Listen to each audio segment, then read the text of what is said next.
7. Čo, Milka, ti je také smiešné? Ja som bol na vojne. A som sa umýval v snehu. Miloš nemohol spať v noci, lebo mu fúkalo na hlasy. 8. A raz. Začovať mal. Nejelo, už ma nikam nervy. Nemôžem sa obuť, zaviaž mi nepúkalo. Ja mám kostým v bruchu, mám. A lakeť tam nemáš? Mám. A kto vie, že či bude fúkať na tú lakeť, či nie? Tú lakeť? Ne? Ten lakeť. No dobre, ten lakeť. My sme boli obidva s Paťom na vojne. No, Paťo tak ešte bol na vojne. Paťo ani nepôjde. Aj... Nepôjde. Na čo pôjde na vojnu, že je glupý?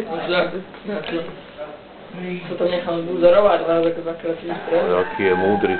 Keď ti prišiel povolávať dneska, tak si nič nespravíš, vôbec nič. Spraví. No, no pôjde ku doktorovi a vybaví sa všetko. Že je glupý. Urobí toho tučňáka. Urobí tučňáka, zavesí sa na kabelku. A je to. Zavesí na kabelku. Potom uveria, že si tučňák, šibnutý. Čo to, Maško? Jak to máš? Je nejaký poddruh tučňáka, jak si vnútri. Hej. Ale ešte jak nejsi. Oni nezďobajú. Nehríšu. Oni žubu, Malo byť napísané pozor, skáču po kabelkách. Ale to kaluje von. No. Podskakuješ, som mala povedať. A to iba dvaja boli, keď sme tam do tej kolóny. A to stará to Velo. Smieš, jak cigán. Ľubíš ma? To máte to ľúbiť, ale nepomysl. Ľubíš mamku?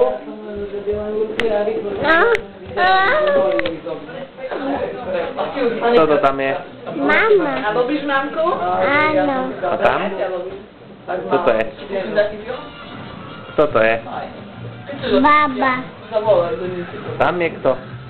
Paťo. Áno. A tu je tatko s Tomáškom. No. Utiekol. Ja.